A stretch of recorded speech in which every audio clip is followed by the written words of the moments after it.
크리스마스에는 축복을, 크리스마스에는 사랑을, 당신과 만나는 그날을 기억할게요.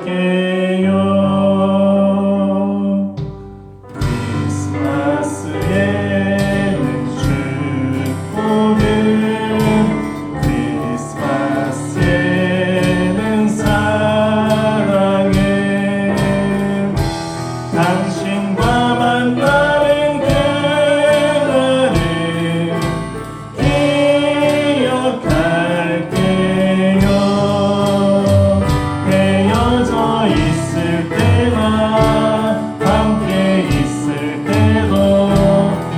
내게 아무 상관없어요.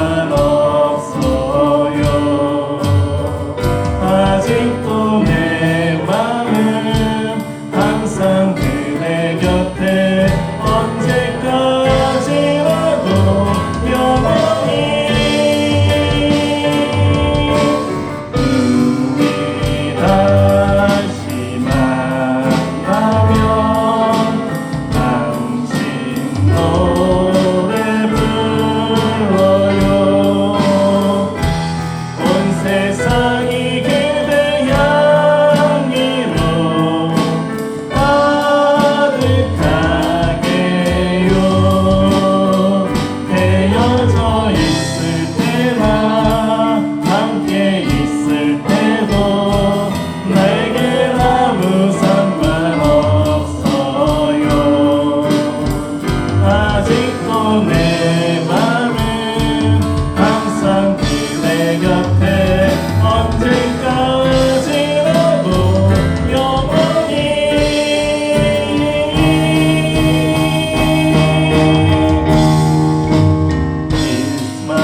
크리스마스에는 축복을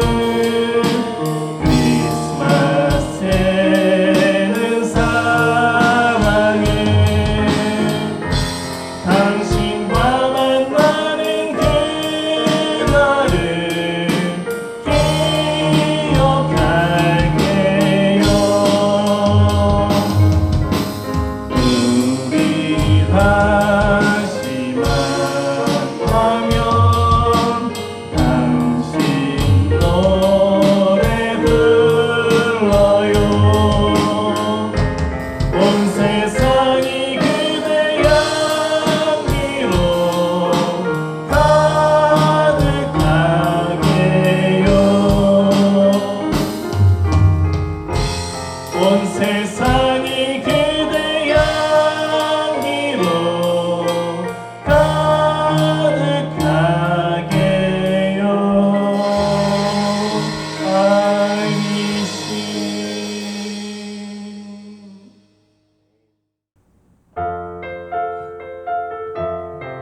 오늘 말씀 보도록 하겠습니다.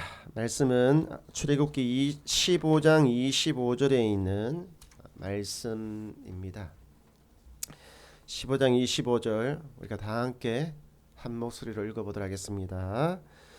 모세가 여호와께 부르짖었더니 여호와께서 그에게 한 나무를 가르치시니 그가 물에 던지니 물이 달게 되었더라.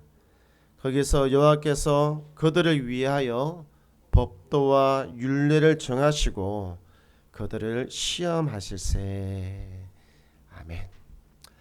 오늘 말씀의 제목은 한번 따라서 할까요? 고난과 함께 말씀을 주신 이유. 고난과 함께 또 하나님의 말씀을 주신 이유입니다. 우리는 지금 출애굽의 경로, 이 경로를 보고 있는데 1번, 2번 수르와 마라와 같은 굉장히 고달프고 힘들었던 그 지역들을 지나서 오늘은 3번 엘림, 쉼과 안식이 있는 그런 엘림의 장소에 드디어 이스라엘 백성들이 도착을 했습니다. 이 엘림은 출애굽기 15장 27절에 있는 말씀과 같이 저렇게 물이 있고 나무가 있는 곳이었어요. 성경에 있는 말씀에 보니까 그들이 엘림에 이르니 거기에는 물샘이 12개가 있었대요. 그리고 그 12개의 샘을 중심으로 해서 70그루의 종려나무가 이렇게 자라고 있었던 것이죠. 그러니까 저 샘 곁에서 그리고 나무가 있는 그곳에 이제 장막을 치고 그들이 쉴 수가 있게 되었던 것이죠. 여기서 주목해야 되는 단어가 있는데 그것은 12이라고 하는 이 숫자와 70이라고 하는 숫자에 주목을 해야 됩니다. 많은 학자들이 말하기를 12이라고 하는 것이 무엇을 의미하느냐라고 했을 때 12개의 이스라엘 지파를 의미한다고 해요. 그리고 70이라고 하는 이 숫자는 70명의 이스라엘 장로를 의미한다는 것이죠. 그래서 제가 이 본문을 읽으면서 한번 생각해 봤어요. 이스라엘 백성들이 12개의 지파가 있는데 아마 12개의 샘 곁에 각각 흩어져서 지파별로 이렇게 모이지 않았을까. 그리고 70개의 그 종려나무가 있는데 70명의 장로가 우리는 이 나무에서 모입니다. 또 저쪽은 우리는 이쪽 나무에서 모입니다 해서 지정 모임하는 그런 지정 장소를 만들어 놓지 않았을까. 그런 고민들을 해봐요. 생각들을 해봅니다. 이 말이 뭐냐라면 이 엘림이라고 하는 장소는 그냥 그들이 걷다 보니까 우연하게 이렇게 물이 있는 곳을 발견하고 나무가 있는 것을 찾게 되었다. 그런 뜻이 아니란 것입니다. 이 말은 뭐냐면 하나님이 그들을 인도하여서 그들에게 정말 적합한 장소를 택하여서 그들을 인도했다라고 하는 그런 의미가 있는 것이죠. 그러니까 많은 학자들이 그렇게 해석을 하고 있는 것이에요. 성경은 그냥 자동차를 타고 그냥 지나치듯이 이 풍경을 보는 것이 아니라 하나하나의 사건에 대해서 어떤 일들에 대해서 그렇게 해석을 해야만 되는 것들이죠. 성경은 해석되어져야만 됩니다. 한번 따라서 할까요? 해석되어져야 된다는 거예요. 이 해석이라고 하는 말이 좀 어려운데 그 사건이랑 사고랑 좀 말이 좀 비슷하잖아요. 사고와 사건. 다음 페이지 넘겨보시면 사고와 사건이라고 하는 말이 있는데 요 두 개의 단어가 어떻게 차이 나는지 아십니까 혹시? 많이 사용하는데 이게 사고와 사건을 이렇게 구별하라라고 하면 참 어렵단 말이에요. 이 사진은 올 여름에 그 비가 많이 왔잖아요. 비가 너무 많이 오면서 강둑이 이렇게 터지면서 물이 흘렀는데 그 물이 이 지하차도로 스며들었어요. 오송이라고 하는 충청도에 있는 곳이잖아요. 근데 마침 그곳을 지나가고 있었던 버스라든지 아니면 이 차라든지 승용차라든지 이런 차들이 피하지를 못하고 저 지하차도에 물이 갇혀서 참 많은 사람들이 이번에 죽었어요. 정부에서는 이런 것들을 갖다가 매년 반복되어지는 어떤 자연적인 그런 현상으로 보고 있는 거지요. 그래서 이걸 갖다가 사고라고 이야기를 해요. 침수 사고. 그래서 그것이 왜 그렇게 일어나는지 뭐 이런 것들에 대해서 좀 적극적으로 해명하지 않고 앞으로 우리가 어떻게 해야 될 것인가, 뭐 여기에만 이제 관심을 가지고 있는 것이죠. 그러나 국민들은 어떻게 보고 있어요? 이것은 단순한 사고가 아니라 사건이라고 보는 거예요. 사건. 단순한 사고가 아니라는 거예요. 사건이라고 하는 것이죠. 사건이라고 보면 어떻게 되냐면 왜 무엇 때문에 이런 일이 일어나는가? 혹시나 사회 시스템에 문제가 있는 것은 아닌가? 그래서 전반적으로 우리 사회 시스템을 다 점검해야만 되는 것이 아닌가? 또 책임 있는 자리에 있는 사람들이 그 시간에 무엇을 하고 있었는가? 그 사람들이 자기 역할을 제대로 했는가 못했는가? 그래서 납득할 만한 해명을 우리한테 달라는 거예요. 그리고 정말로 진실이 무엇인지를 백성들에게, 국민들에게 알려달라고 이야기를 하고 있는 거예요. 이것은 뭐냐면 사건은 왜 그것이 일어나는 것에 대한 해명, 다시 말하면 해석이 필요하다는 거예요. 해석이. 사고는 해석까지 할 필요 없어요. 일어난 현상에 대해서 단순하게 처리를 하면 되지만 사건은 그 이유 앞뒤 상황을 파악하고 그렇구나 라고 하는 이 단계까지 가야만 되는 거예요. 사건이라고 하는 것은.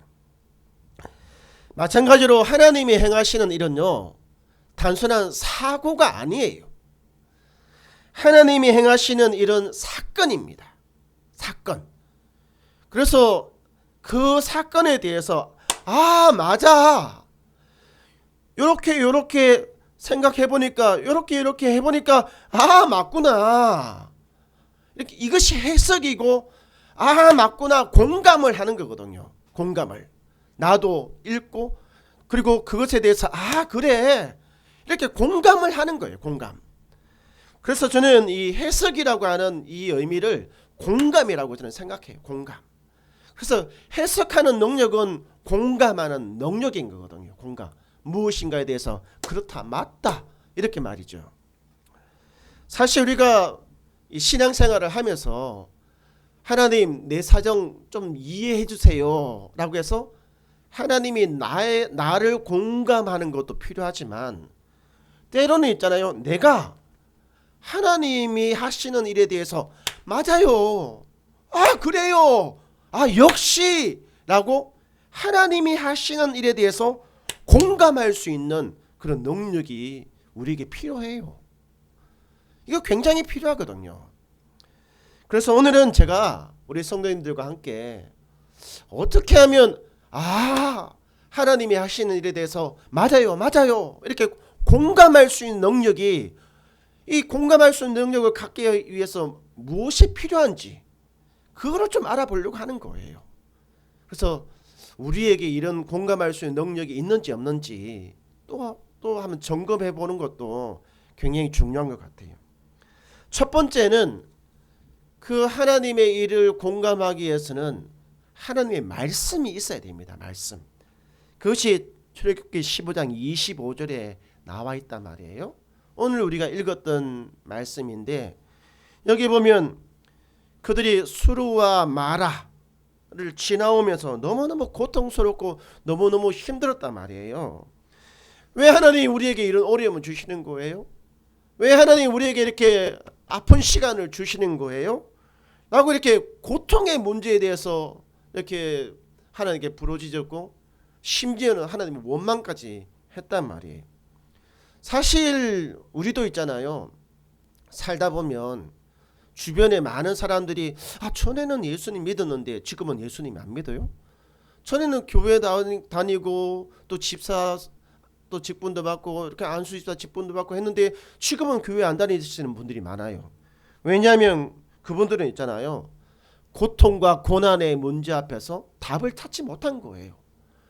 좋으신 하나님이 왜 나에게 이처럼 어려움을 주시는가 라고 말이죠. 그래서 교회를 점점 떠나가는 경우도 많이 있단 말이에요. 15장 25절도 하나님께 그들이 막 불평불만하고 거기에 대한 어떤 답들을 주지 못하면 아마 그들은 하나님을 원망하다가 아마 떠나갈지도 모르겠어요.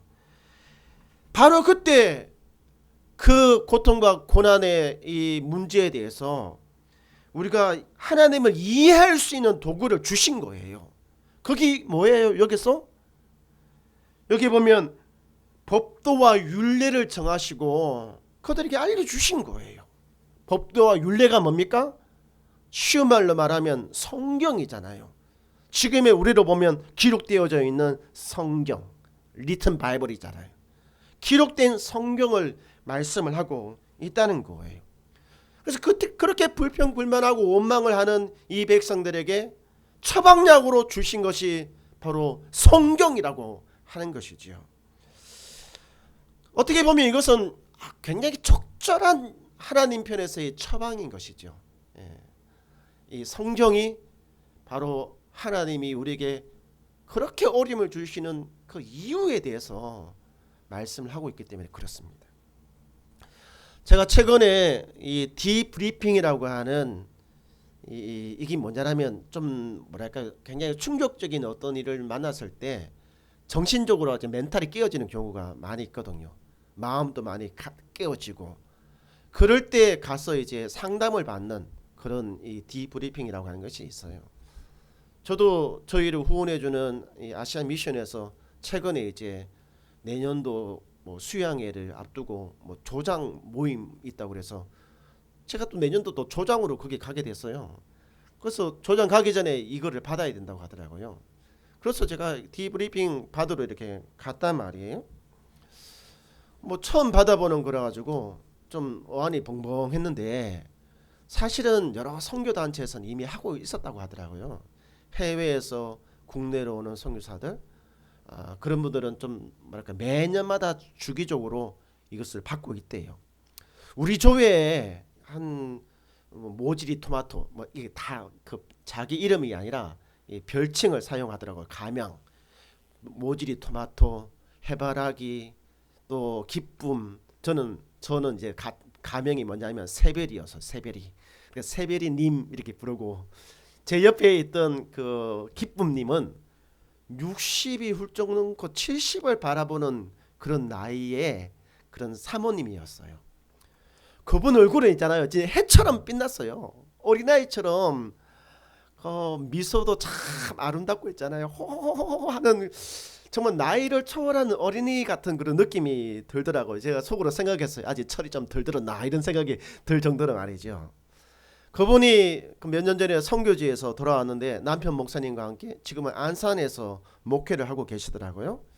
그런데 최근에 이제 본인이 목회하고 있던 그 상가 건물 2층인가 3층인가 있는데 그 주인이 이 건물을 다른 주인에게 팔아버렸어요. 다른 주인에게 팔아버리면 어떤 일이 일어났냐라면 새로운 주인이 우리는 교회 필요 없어요 나가세요 라면 나가야 된단 말이에요.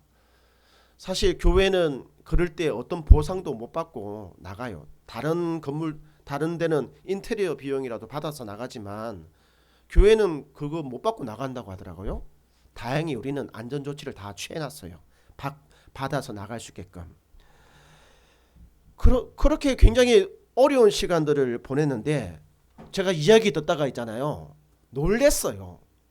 그 주인이 건물을 팔기 전에 그 2층인가 3층에 있는 그 교회로 사용하고 있었던 그 상가 자리 그게 한 100평이 된대요. 100평이 엄청나잖아요. 우리 여기 한 2배 한 3배 정도 되겠네 보니까 그 100평을 공짜로 있잖아요. 공짜로 그냥 준 거예요. 그것도 소유권 이전까지 해가지고 와 제가 그 이야기 듣는데 깜짝 놀랐어요. 아니 아이고 진짜 우리 교회도 그렇게 됐으면 너무너무 좋겠다. 그 사람이 왜 이렇게 웃고 있는지 이해가 되더라고. 보니까요, 너무너무 막 기쁘게 웃고 있는 이유가 되더라고. 아, 저래서 웃고 있구나. 근데 조금 더 이야기를 들어보니까 마음 아픈 일들이 너무 많았던 것 같아요.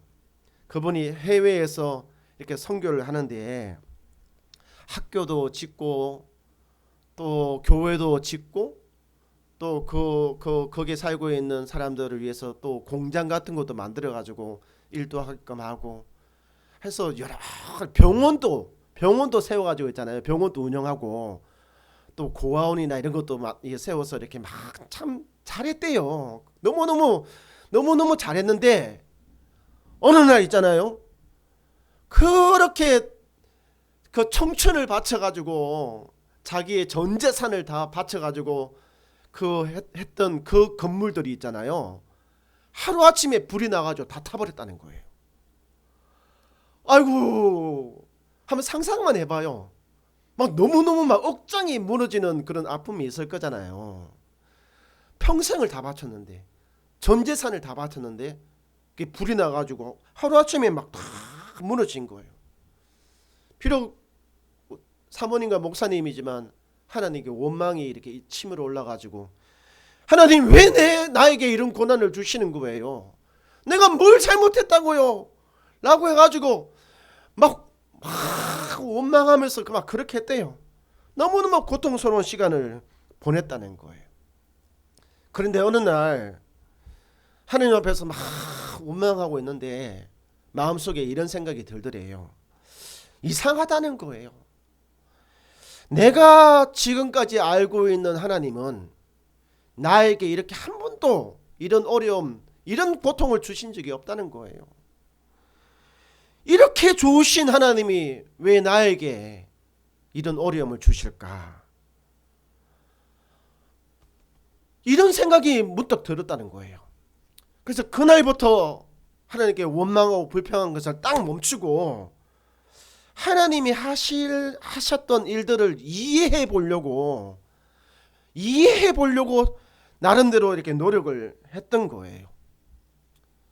내가 알고 있는 지식도 아니고 내가 지금까지 경험했던 것도 다 내려놓고 사람 찾아가면서 뭐 이게 왜 이럴까요? 방법이 없을까요? 물어보지도 않고 있잖아요. 또는 우리가 세상 살다 보면 공자나 명자나 석가나 이런 좀 아주 현인들이 있잖아요. 이런 사람들의 이야기를 또 참고하는 것도 아니고 오로지 있잖아요. 기록된 성경 이거 붙들고 하느님 앞에서 매달린 거예요. 전에는 왜 나에게 이런 고통 이렇게 했지만 하나님 왜 이렇게 하셨어요? 저를 좀 이해시켜 주세요 라고 하는 마음으로 하나님 앞에서 기도하면서 성경을 묵상하고 읽기 시작을 한 거예요. 그런데 몇 날 며칠을 그렇게 성경 말씀을 묵상하다가 이 성경이 말씀하고 있는 내용이 뭐냐라면 하나님은 교회를 스스로 무너뜨리시는 분이 아니란 거예요.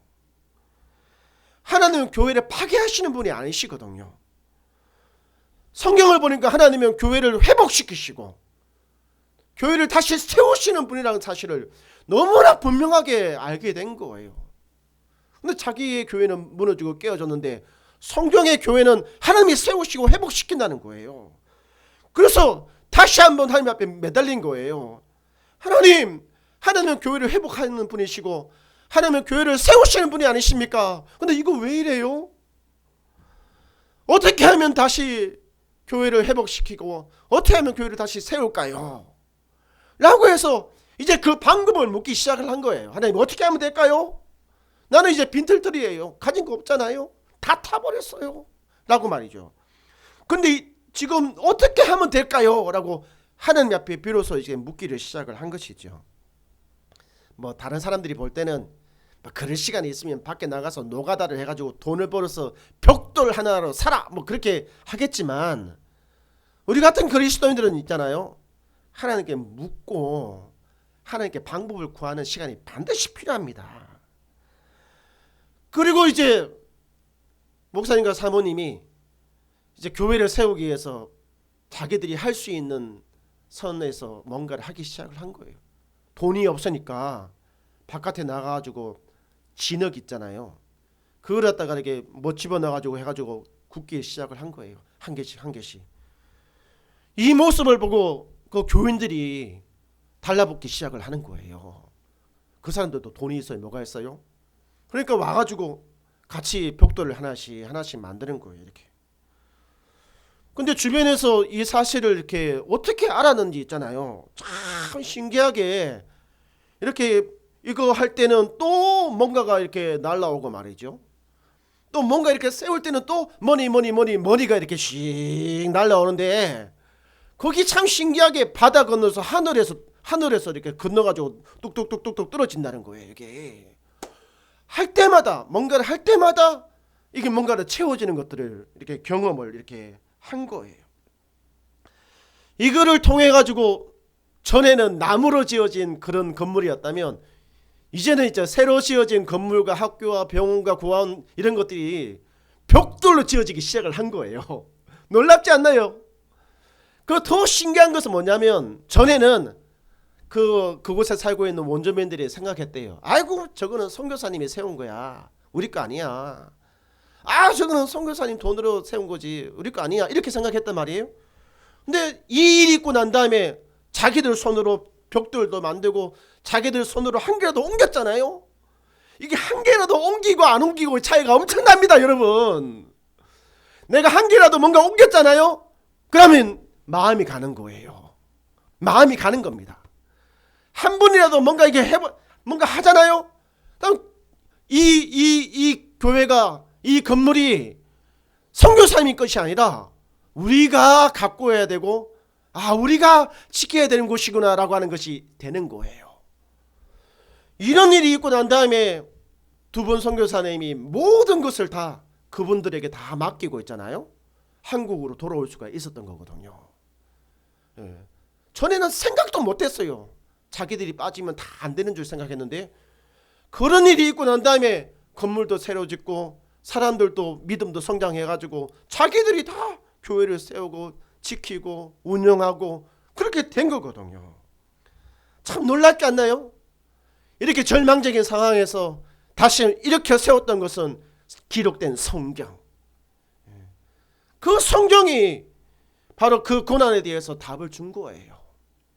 그리고 마라와 수르를 지나서 엘림으로 갔듯이 그 교회를 갖다가 든든하게 세울 수가 있게 된 거거든요.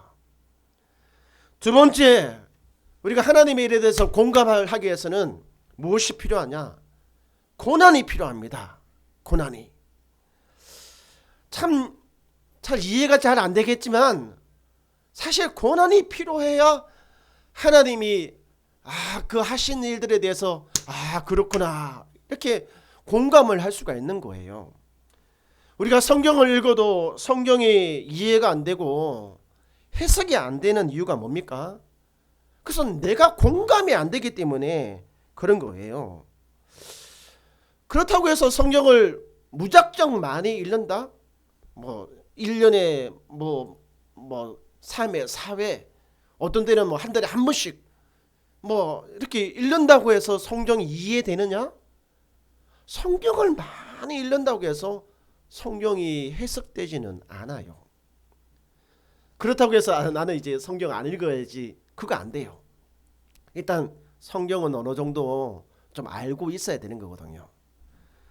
그러면 언제 성경에 내가 그렇구나라고 공감이 되느냐? 그거는 뭐냐면 그 성경의 사건과 내가 경험했던 어떤 사건이 이렇게 일치가 될 때, 비슷할 때 그때 공감이 되기 시작을 하는 거예요. 여러분 이 그림 하나 보세요. 이 그림은 최근에 이제 우리 대통령님이랑 또 삼성 여러 대기업 되시는 분들이 이제 부산으로 이렇게 다 내려가셔가지고 부산에 있는 사람들 그 민심, 그 마음 있잖아요. 마음을 이렇게 달래주기 위해서 이렇게 내려가가지고 국제시장인가 자가시장 같은지 아마 국제시장 같아. 거기서 이제 떡볶이를 먹는 장면이다 말이에요. 제가 그 신문을 읽는데 중앙일보에서, 중앙일보는 굉장히 그 지금의 이런 일들에 대해서 이렇게 많이 반응을 해주고 잘한다 잘한다 이렇게 막 박수를 쳐주는 그런 신문이단 말이에요. 근데 그 신문 읽다가 제가 깜짝 놀란 거예요. 박수 쳐주다가 지금 요 장면 때문에 박수를 안 쳐줘요. 오히려 이렇게 먹고 있는 걸 막 화를 내요. 짜증을 내면서 뭐 하는 짓이냐고 막 이렇게 막 야단을 치는 그런 제가 기사를 제 신문에서 읽었단 말이에요. 왜 이렇게 화를 내는 거지? 라고 하니까 지금 요거 사람들 마음 달래러 내려간 것이 아니라 그냥 보여주기식 그냥 쇼를 하고 있다고 이렇게 신문 기사가 이렇게 실린 거예요. 자기들이 언제 내 마음 알았다고, 내 마음 이렇게 다듬어 이렇게 쓰다듬어 주겠다고 내려온 거냐고, 언제부터 내 마음 알아줬다고, 뭐 이렇게 이런 내용들이 있는 거예요. 그러니까 저렇게 아무리 해도 있잖아요, 부산 사람들이 박수를 안 쳐주는 거예요. 아 맞아, 우리 마음 그렇게 잘 알아주고 너무너무 고마워요 고마워요, 그렇게 안 한다는 거예요. 언제부터 저렇게 했다고 이렇게 나오는 거죠. 우리가 이런 말이 있잖아요, 과부 마음 과부가 안다고. 이게 뭐예요? 아픔을 경험해 본 사람이 아픈 사람 마음을 아는 거예요. 아픔을 경험해 본 사람이 아픈 사람의 마음을 아는 것, 요거 굉장히 중요한 거잖아요. 아픔도 경험 안 해보면서 아픈 사람 이렇게 해준다고 내려간다고 누가 박수를 쳐주겠어요? 공감이 안 된단 말이에요. 공감이. 저는 왜 하나님께서 수르 광야를 걷게 하고 마라를 걷게 하셨을까? 이유가 있어요. 그 아픔과 고통의 시간들을 거치면서 공감하라고, 공감하라고 이런 시간을 준 거거든요. 사실 이 수르라고 하는 것은 제가 광야라고 이야기했잖아요. 근데 이 수르의 본 의미가 뭐냐면 장벽입니다. 장벽. 장벽이 뭔지 아시지요? 높은 벽입니다. 벽. 감히 뛰어넘을 수 없는 벽. 우리도 살다 보면 뭔가에 도전을 했지만 그 벽을 뛰어넘지 못해요. 수백 번, 수천 번 어쩌면 평생 살아가면서 넘지 못하는 벽도 있을 거예요. 이처럼 벽이라고 하는 것은 뭐냐면 인생의 수많은 좌절, 수많은 실패를 의미를 하고 있단 말이에요. 그리고 마라라고 하는 것이 뭡니까? 괴롭다라고 하는 뜻이잖아요. 그 물을 먹어보니까 너무 괴로운 거예요. 우리가 인생의 쓴맛, 단맛 다 봤다 이런 말 사용할 때 단맛이라고 하는 것은 뭐예요? 그래도 잘 나가고 뭔가 잘 되고 이런 거고, 쓴맛이라고 하는 것은 뭐예요? 뭔가 잘 안 되고 고통스럽고 뭐 이런 것들을 의미를 한단 말이에요. 다시 말하면 인생의 수많은 고통의 시간들, 이것들을 경험했다는 거예요. 수많은 좌절, 수많은 실패, 수많은 고통. 바로 그것을 이스라엘 백성들이 경험을 한 거예요. 그러니까 어때요? 그러니까 하나님께서 그 말씀을 주셨을 때 그 말씀이 다른 사람 이야기가 아닌 거예요. 바로 자기들의 이야기인 거잖아요. 자기들의 이야기. 그러니까 그 말씀들이 이해가 되는 거예요. 그 이해가, 이래서 우리에게 이런 걸 주셨구나라고 하는 이해가 되기 시작을 한 것이거든요. 혹시나 우리 성도님들 중에 제가 이렇게 뭐 1년에 한 52주 설교를 하는데 간혹 말씀을 듣다가 목사님 이야기가 또 내 이야기를 하는 것 같네. 아니 목사님이 나에게 이런 일을 어떻게 알고 저렇게 이야기하지? 어떻게 또 내 마음을 그렇게 잘 알지? 제가 어떻게 알겠어요? 근데 그렇게 이렇게 생각되어질 때가 있단 말이에요. 그럴 때 분명히 한번 봐보셔요. 그 성경의 어떤 사건과 내가 지금 경험하고 있는 일들이 비슷한 거예요. 비슷한 경험을 해봤거나 하고 있거나, 그럴 때 이 성경의 사건들이 있잖아요, 남의 이야기 아니라 나의 이야기로 막 들리기 시작을 하는 거예요. 내가 지금 뭔가를 찾고 있었는데 저런 거였구나 라고 이렇게 이해가 되어지고 해석이 되어지고 공감이 되어지기 시작을 하는 것이거든요. 참 놀라운 일들이 일어나기 시작하는 거예요. 왜? 내가 경험해봤으니까, 내가 아파봤으니까, 내가 실패해봤으니까, 내가 좌절해봤으니까 그 사람 마음을 아는 거예요. 성경에 그 인물의 고통 아는 거예요. 한 줄밖에 안 적어 있는데 무려 몇 달 동안의 스토리가 내 머릿속에서 막 스쳐 지나가는데 이야기가 되는 거예요. 이야기가. 예. 고난을 주신 이유도 우리에게 공감할 수 있는 능력을 주시기 위해서 그렇게 하신 거예요. 오늘 말씀의 제목이 무엇입니까? 고난과 함께 말씀을 주신 이유. 그는 우리가 하나님께서 하신 일에 대해서 맞아요. 이 공감 능력을 키우기 위해서 우리에게 주셨다. 이 아픔의 시간은 잠깐입니다. 성경이 말씀하다시피 이 아픔의 시간은 잠깐이고 엘림으로 인도하시는 하나님은 우리로 하여금 엘림으로 인도하시기를 원하고 계시거든요. 그래서 쉼과 안식으로 인도하시기를 원하셔요. 그래서 혹시나 우리 성도들 가운데 수르와 마라를 지나면서 좀 마음 아프고 왜 하나님 나에게 이렇게 하셨어요? 원망도 좀 있다면 이 시간들을 잘 이겨내시고 기록되어 있는 성경, 이 성경 안에서 하나님이 그것을 허락하신 이유를 찾으시기를 바랍니다. 그리고 하나님의 인도하심을 따라서 우리 찬양했잖아요. 한 걸음씩 욕심 부리지 말고 one step 앞으로 나아가면 되는 것이거든요. 우리 그렇게 살아가게 되기를 주의 이름 축원드립니다. 아멘. 우리 함께 찬양하도록 하겠습니다.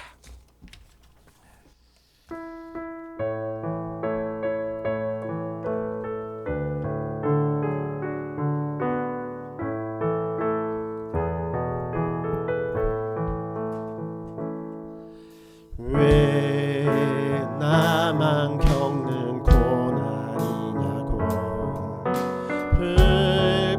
불평하지 마세요.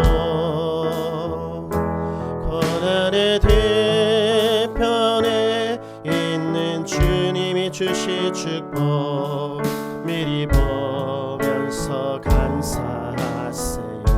왜 이런 슬픔, 이른 슬픔 찾아왔는지 원망하지 마세요. 당신이 잃은 것보다 주님께 받은 은혜 더욱 마음에 감사하세요. 너무 힘든 지금 이 순간에도 주님이 일하고 계시잖아요. 남들은 지쳐 앉아 있을지라도 당신만이 일어서 견디기 힘든 지금 이 순간에도 너무 힘든 지금 이 순간에도 주님이 일하고 계시잖아요. 남들은 지쳐 앉아 있을지라도 당신만이 일어서서 우리 힘을 냅시다. 힘을 내세요. 힘을 내세요. 주님이 손잡고 계시잖아요. 주님이 나와 함께하며 믿는다면 어떤 역경도 이길 수 있잖아요. 힘을 내세요. 힘을 내세요. 힘을 내세요. 주님이 손잡고 계시잖아요. 주님이 나와 함께 어떤 고난도 어떤 고난도 견딜 수 있는, 다시 합시다. 힘을 내세요. 힘을 내세요. 힘을 내세요. 주님이 손잡고 계시잖아요. 주님이 나와 함께하면 어떤 역경도 이길 수 있잖아요. 우리 시간 기도하기를 원합니다. 혹시나 우리 성도들 중에 마음이 많이 어렵고 살아가는 것이 고달프다면, 나에게 이런 어려움과 시련을 주신 그 하나님 앞에 이유를 물으시기를 바랍니다. 그리고 기록된 성경을 통하여서 하나님을 이해해 보려고 한번 노력해 보시기 바랍니다. 그 시간이 길든 짧든, 하나님 앞에서의 시간이 고통스럽든 아니면 굉장히 편안하든,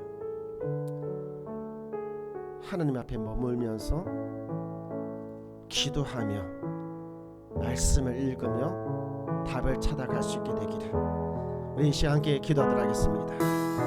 이곳에 있는 모든 성도들과 떨어져 있는 모든 사랑하는 성도들, 수르와 마라를 지나 일림으로 인도하시는 그 하나님을 만나게 하여 주시옵소서.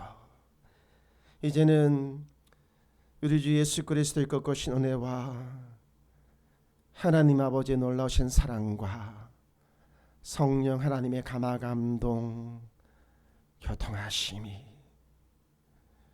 서여진 성경을 통하여 하나님이 하신 일을 이해하고 해석하고 공감하기를 원하는 교회와 성도들 머리 위에 이제로부터 영원토록 함께 있을지어다.